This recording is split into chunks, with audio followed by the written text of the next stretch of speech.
केंद्रीय गृह मंत्री अमित शाह का जयपुर दौरा है। कल दोपहर 12 बजे जयपुर एयरपोर्ट पहुंचेंगे केंद्रीय गृह मंत्री अमित शाह।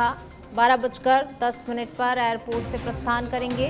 12:30 बजे दादिया पहुंचेंगे अमित शाह। इसके बाद 12:30 बजे से लेकर 2:30 बजे तक सभा स्थल पर मौजूद रहेंगे। सहकार सम्मेलन और रोजगार उत्सव कार्यक्रम में शिरकत भी करेंगे। केंद्रीय गृह मंत्री अमित शाह चयनित अभ्यर्थियों को नियुक्ति पत्र भी सौंपेंगे। 2:30 बजे से लेकर 3 बजे तक दादिया गांव में भोजन भी करेंगे। 3:05 पर दादिया से प्रस्थान करेंगे। 3:25 पर जयपुर एयरपोर्ट पहुंचेंगे। इसके बाद 3:30 पर एयरपोर्ट से रवाना होंगे। तो ये पूरा कार्यक्रम कल का रहने वाला है। जब केंद्रीय गृह मंत्री अमित शाह जयपुर दौरे पर आएंगे तो ये पूरे कार्यक्रम उनके रहने वाले हैं और इसके बाद 3:30 बजे इन तमाम कार्यक्रमों के बाद केंद्रीय गृह मंत्री अमित शाह रवाना होंगे।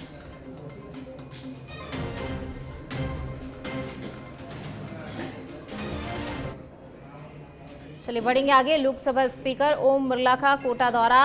अतिवृष्टि से प्रभावित इलाकों का बिरला ने निरीक्षण किया है। ऊर्जा मंत्री हीरालाल नागर भी मौजूद रहे।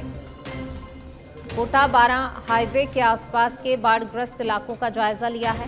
राहत कार्यों की स्थिति को लेकर भी अधिकारियों के साथ चर्चा की गई है। ओम बिरला ने स्थानीय निवासियों से भी बातचीत की है और वहां के हालातों की जो स्थानीय निवासी है उनसे जानकारी ली। बातचीत के दौरान कोटा 12 हाईवे के आसपास के बाढ़ग्रस्त इलाकों का जायजा लिया है। तो देखिए लगातार जिस तरीके से भारी बारिश का दौर लगातार देखने को मिल रहा है और कई इलाके जो हैं इस भारी बारिश के चलते प्रभावित हुए हैं। वहां पर लोगों का जो है जीना मुश्किल हो गया है। जनजीवन अस्त व्यस्त है लोगों का पूरी तरह से और इसी को लेकर जायजा लेने के लिए जो है पहुंचे हुए हैं। जो प्रभावित इलाके हैं अतिवृष्टि के कारण उन इलाकों का जायजा लिया और वहां के जो स्थानीय निवासी हैं खास तौर से उनसे भी बातचीत की, जानकारी ली कि आखिरकार किन परेशानियों से वो जूझ रहे हैं, किन चीज़ों से वो गुजर रहे हैं। उस दर्द को समझने की कोशिश की है लोकसभा स्पीकर ओम बिरला ने और अधिकारियों को दिशा निर्देश भी आगे के लिए दिए हैं कि किस तरीके से उन्हें जो है उन परिस्थितियों से जो जूझ रहे हैं लोग उन्हें बाहर निकाला जाए। उनके लिए आगे किस तरीके से कार्य किया जा रहा है उसको लेकर भी अधिकारियों से जानकारी भी ली और उन्हें आगे के लिए दिशा निर्देश भी दिए हैं।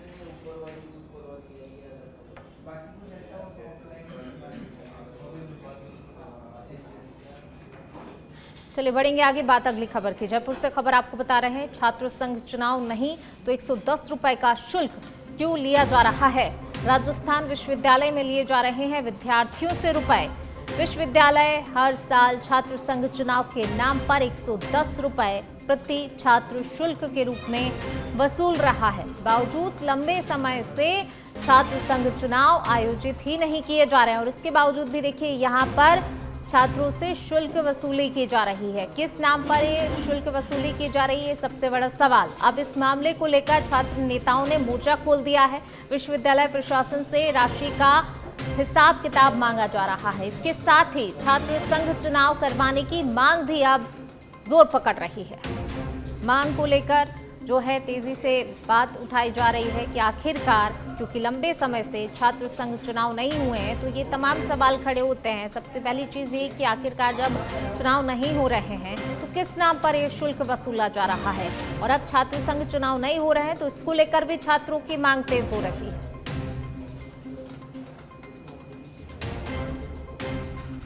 छात्र संघ चुनाव नहीं तो 110 रुपए का शुल्क आखिरकार क्यों लिया जा रहा है, ये सबसे बड़ा सवाल अभी इस वक्त जो है किया जा रहा है छात्रों की तरफ से कि आखिरकार किस नाम पर ये वसूली की जा रही है जब लंबे समय से चुनाव ही नहीं हो रहे हैं और अभी भी जो है चुनाव को लेकर कोई तस्वीर साफ नहीं हुई है। फिर आखिरकार क्यों ये शुल्क वसूला जा रहा है। तो अब इस मामले को लेकर छात्र नेताओं ने मोर्चा खोल दिया है। छात्र कहीं ना कहीं आक्रोशित नजर आ रहे हैं कि आखिरकार क्यों उनसे ये वसूली की जा रही है। विश्वविद्यालय प्रशासन से राशि का हिसाब किताब इन छात्रों की तरफ से मांगा जा रहा है कि आखिरकार ये पैसा क्यों वसूल किया जा रहा है, क्या उपयोग होगा इस पैसे का।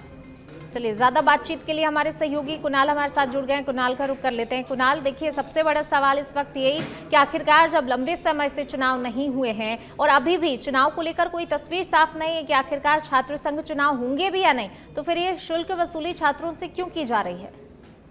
देखिए आपको बता दें कि हर वर्ष जो है छात्र संघ चुनाव के शुल्क के रूप में 110 रुपए राजस्थान यूनिवर्सिटी द्वारा जो है लिए जाते हैं। और हर साल ये जो अमाउंट है वो यूनिवर्सिटी द्वारा बच्चों से लिया जाता है। ऐसे में जो है हजारों जो बच्चे हैं वो यूनिवर्सिटी में पढ़ते हैं, और ये अगर हम इसका आंकड़ा लगाएं तो ये बहुत बड़ा जो है अमाउंट बनता है। ऐसे में अब जो छात्र नेता हैं वो इस शुल्क का उपयोग जो छात्र संघ चुनाव के नाम पर लिए जा रहे हैं, आखिर उसका क्या हिसाब किताब है और उसको खर्च कहाँ किया जा रहा है, इसका जो है हिसाब राजस्थान विश्वविद्यालय प्रशासन से मांग रहे हैं। इसी के साथ छात्र संघ चुनाव की बहाली को लेकर जो है मांग छात्रों के द्वारा की जा रही है, क्योंकि ये जो पूर्व में भी ये मामला उठ चुका है, लेकिन इसका कोई भी जो जिम्मेदार है वो जवाब देने को तैयार नहीं है। एक तरफ तो लंबे समय से राजस्थान विश्वविद्यालय में छात्र संघ चुनाव जो है वो बंद है, दूसरी तरफ छात्र संघ चुनाव के नाम पर 110 रुपए का जो शुल्क है वो राजस्थान विश्वविद्यालय द्वारा जो है वसूला जा रहा है। यही स्थिति राजस्थान विश्वविद्यालय में नहीं, बाकी जो प्रदेश के अन्य विश्वविद्यालय हैं उनमें भी इसी तरह की स्थिति बनी हुई है। ऐसे में जो छात्र संघ चुनाव के नाम पर पूर्ण शुल्क लिया जा रहा है उसका जो है अब विरोध जो है छात्र नेताओं द्वारा किया जा रहा है। बिल्कुल कुणाल, देखिए इस बार जो है छात्र कहीं ना कहीं मोर्चा खोलते हुए नजर आ रहे हैं कि हिसाब किताब भी मांग रहे हैं कि आखिरकार इस राशि का उपयोग कहाँ किया जा रहा है और क्यों ये राशि उनसे वसूली जा रही है। क्या इससे पहले भी जो है, क्योंकि देखिए चुनाव तो बहुत समय से नहीं हुए, तो क्या ये राशि हर साल मांगी जाती हो? क्या इससे पहले छात्रों ने आवाज नहीं उठाई कि आखिरकार कहाँ ये राशि खर्च होती है, क्यों मांगी जाती है जब चुनाव नहीं होते? तो क्योंकि अगर इसके बारे में अगर हम बात करें तो हर वर्ष जब छात्र फीस भरता है तो उसमें जो शुल्क देता है, अलग अलग तरह के शुल्क होते हैं, इसमें एक शुल्क जो है छात्र संघ चुनाव के नाम पर भी लिया जाता है। पूर्व में जब छात्र संघ चुनाव की मांग उठी थी तब भी ये मामला उठा था, लेकिन उस समय क्योंकि छात्र संघ चुनाव नहीं हुए तो मामला जो है ठंडे बस्ते में चला गया। ऐसे में अब एक बार फिर से जो तमाम छात्र नेता हैं उन्होंने जो छात्र संघ चुनाव के नाम पर शुल्क लिया जा रहा है उसका जो है हिसाब किताब राजस्थान विश्वविद्यालय से मांगना शुरू कर दिया है। उनका ये कहना है कि जब छात्र संघ चुनाव नहीं हो रहे हैं, ऐसे में छात्रों से 110 रुपए जो है क्यों लिए जा रहे हैं, या तो छात्र संघ चुनाव की कराए जाए या फिर ये शुल्क है उसको जो है नहीं लिया जाए। इस तरह की मांग जो है छात्रों द्वारा की जा रही है। और अगर हम देखें तो राजस्थान विश्वविद्यालय प्रदेश का सबसे बड़ा और नामी विश्वविद्यालय, ऐसे में वहां से इस तरह से अगर हम हिसाब किताब लगाएं तो करोड़ों रुपए जो है छात्र संघ चुनाव के नाम पर जो फंड इकट्ठा होता है, अब हिसाब किताब मांगा जा रहा है कि आखिर जब छात्र संघ चुनाव नहीं हो रहे हैं तो इस फंड को कहां पर खर्च किया जा रहा है।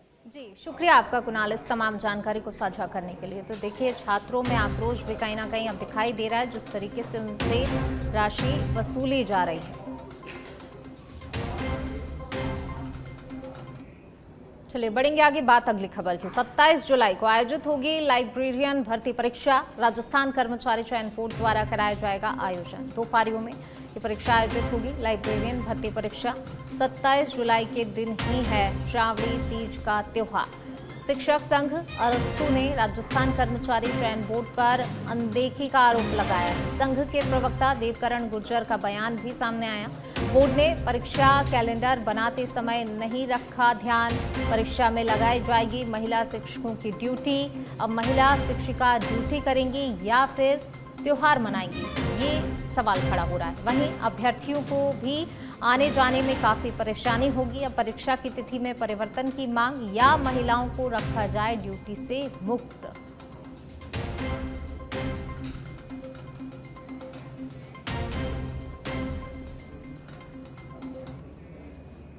चलिए बढ़ेंगे आगे, बात झुंझुनू की करेंगे, जहां सूरजगढ़ कस्बे से युवती के बीच उस सड़क पर खड़े होकर आत्महत्या करने की चेतावनी देने वाला मंजर सामने आया है। आपको बता दें कि युवती को प्रेम में धोखा मिला और वह इतने तनाव में आ गई कि खुद को नुकसान पहुंचाने के इरादे से सड़क पर उतर आई, जिससे पूरी तरह से जो है ट्रैफिक ठप रहा। युवती कभी भी रो रही थी तो कभी चिल्ला रही थी। पहले तो लोग हैरान हुए, फिर धीरे धीरे समझने लगे कि मामला बहुत गंभीर है। लोगों ने बेहद संयम से काम लिया और मिलकर उसे समझा बुझाकर सड़क से हटाया। चलिए बढ़ेंगे आगे, भिवाड़ी से बेहद चौंकाने वाली और खौफनाक वारदात सामने आई है, जहां हरियाणा पनीर डेयरी पर कुछ अज्ञात बदमाश लाठी डंडे लेकर पहुंच गए और दुकान पर बैठे युवक साकिब को बेरहमी से पीटना शुरू कर दिया। इसके साथ ही धमकी दी कि अगर हर महीने जो है रुपए नहीं दिए गए तो अगली बार अंजाम और भी बुरा होगा और दुकान से कैश लूटकर फरार भी हो गए। पूरी वारदात दुकान में लगे हुए सीसीटीवी कैमरे में कैद हो गई है। पीड़ित पक्ष की शिकायत पर एक हमलावर की पहचान भी हुई है और दोनों पर गंभीर आरोप लगाकर पुलिस से सख्त कार्रवाई की मांग की गई है। घटना के बाद आसपास के व्यापारियों में दहशत का माहौल भी बना हुआ है। तो देखिए, एक युवक पर, दुकान पर बैठे हुए युवक पर अज्ञात बदमाशों ने हमला किया। दुकान से 20,000 रुपए लूटकर ये बदमाश फरार भी हो गए और ये पूरी वारदात जो दुकान और आसपास सीसीटीवी कैमरे लगे हुए थे उसमें कैद हुई है। युवक पर अज्ञात बदमाश किस तरीके से जो है हमला किया, मारपीट की उसके साथ, और न सिर्फ मारपीट की बल्कि रुपए भी लूटकर फरार हुए हैं। अब इस मामले को लेकर जो है पुलिस जाँच कर रही है, सीसीटीवी फुटेज खंगाले जा रहे हैं। चलिए बढ़ेंगे आगे। टोंक के पीपलू से खबर आपको बता रहे हैं। सहोदरा नदी में युवक के बहने का मामला सामने आया। करीब 2.5 घंटे बाद भी पानी में बहे युवक का पता नहीं चल सका है। ग्रामीणों ने अपने स्तर पर रेस्क्यू अभियान चला रखा था। मौके पर पहुंची एसडीआरएफ की टीम ने रेस्क्यू ऑपरेशन शुरू किया। पैर फिसलने से तेज बहाव में युवक बह गया था। देखिए, करीब 2.5 घंटे बाद भी पानी में बहे युवक का फिलहाल कोई पता नहीं चल पाया। ग्रामीणों ने अपने स्तर पर रेस्क्यू अभियान चला रखा। चलिए बढ़ेंगे आगे। अलवर के सामान्य चिकित्सालय में मोबाइल चोरी की वारदात आए दिन सामने आ रही है, लेकिन अब लोगों को चोरों के अलावा मानसिक रोगियों से भी सावधान रहने की आवश्यकता है। अलवर के सामान्य चिकित्सालय में भर्ती मानसिक रोगी अभय सिंह 2 एंड्रॉयड मोबाइल चोरी कर फरार हो गया। वहीं पुलिस मानसिक रोगी अभय सिंह की तलाश में जुटी हुई है।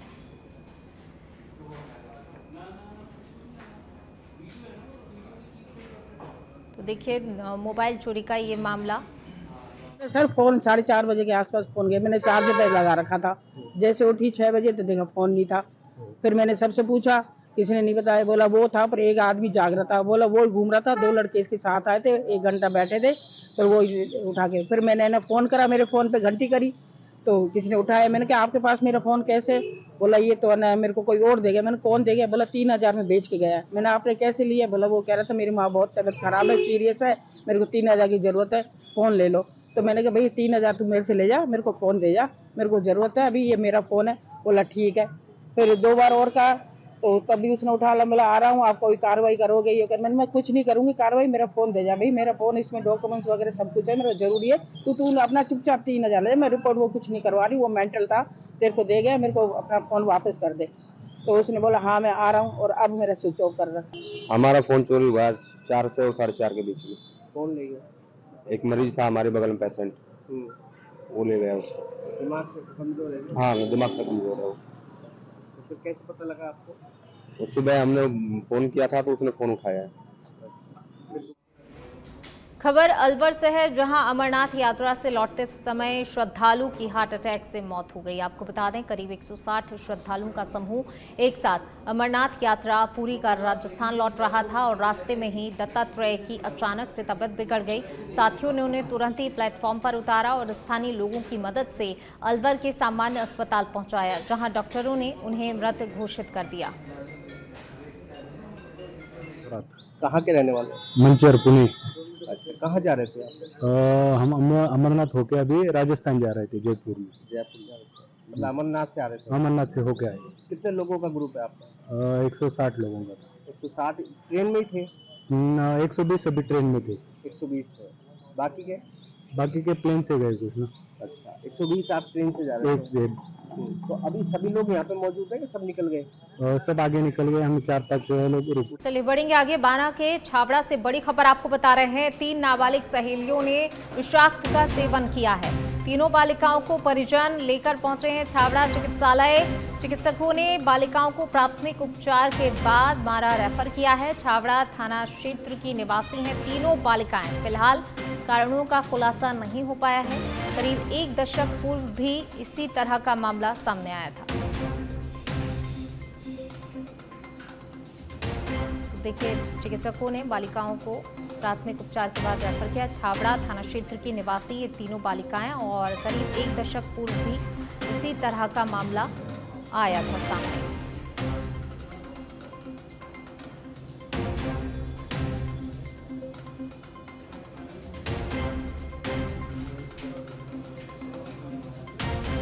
बारां के छावड़ा से ये बड़ी खबर आपको बता रहे हैं। 3 नाबालिग सहेलियों ने विषाक्त का सेवन किया है। तीनों बालिकाओं को परिजन चिकित्सालय लेकर पहुंचे। चिकित्सकों ने बालिकाओं को प्राथमिक उपचार के बाद बारां के लिए रेफर कर दिया है। छबड़ा थाना क्षेत्र की निवासी ये तीनों बालिकाएं बताई जा रही हैं। तो देखिए, इन तीनों बालिकाओं ने जो है विषाक्त का सेवन किया है। किन कारणों के चलते विषाक्त का सेवन किया है, फिलहाल ये जांच का विषय बना हुआ है, क्योंकि इस मामले को लेकर अभी तक कोई खुलासा नहीं हुआ कि किन कारणों के चलते बालिकाओं ने विषाक्त का सेवन किया। लेकिन फिलहाल परिजन जो है उन्हें अस्पताल लेकर पहुंचे, जहां से डॉक्टरों ने जो है प्राथमिक उपचार किया और उन्हें चिकित्सालय के लिए रेफर किया है बारां। और ज़्यादा जानकारी के लिए हमारे सहयोगी अब्दुल हमारे साथ जुड़ रहे हैं। अब्दुल, क्या कुछ पूरा मामला है? अभी तक कोई खुलासा हो पाया है कि आखिर किन कारणों के चलते इन तीनों बालिकाओं ने विषाक्त का सेवन किया, और बालिकाओं को जब प्राथमिक उपचार के बाद बारां के लिए रेफर किया गया, क्या कुछ स्थिति बालिकाओं की? जी पूनम, ये पूरा मामला कल रात का बताया जा रहा है। कल शाम को ये लड़कियों ने तीनों ने एक साथ विषाक्त का सेवन कर लिया था। इसके बाद परिजन इन्हें अस्पताल लेकर पहुंचे थे, जहाँ परिजन चिकित्सकों ने प्राथमिक उपचार के बाद इनको बारां रेफर कर दिया गया था। फिलहाल बताया जा रहा है कि तीनों लड़कियां खतरे से बाहर हैं। इनका उपचार बारां जिला चिकित्सालय में जारी है और इसके बाद अभी कारणों का खुलासा नहीं हो पाया इस मामले में। अभी पुलिस की भी टीम बता रहे हैं कि उनके बयान के लिए बारां गई हुई है, तो जैसी भी आगे जानकारी आएगी मैं अपडेट करता रहूंगा।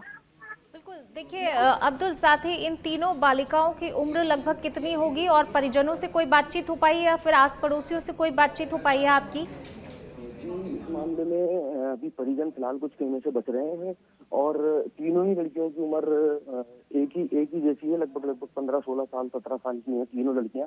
तीनों आपस में सहेलियां हैं, एक ही साथ कोचिंग स्कूल वगैरह जाती हैं।